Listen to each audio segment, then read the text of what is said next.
влијанието врз јавното мислење, да, пристапот до класични електронски медиуми или било која друга форма на медиуми, печатени и така натаму, со национални концесии и слично, се разбира дека многу е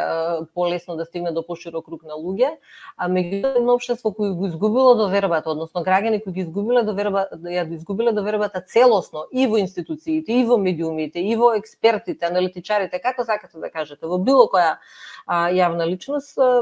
дискутабилно е колку има или нема влијание, но на крајот на криштата тоа за мене не е ни толку битно, затоа што знам која е моќта на изречениот збор,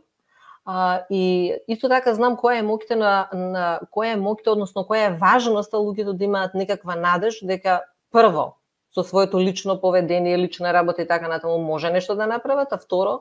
дека тоа нивно поведение може да влијае на севкупната ситуација, затоа што немањето на таква надеж или немањето на таква перцепција е идеално тло за буквална контрола на целото општество.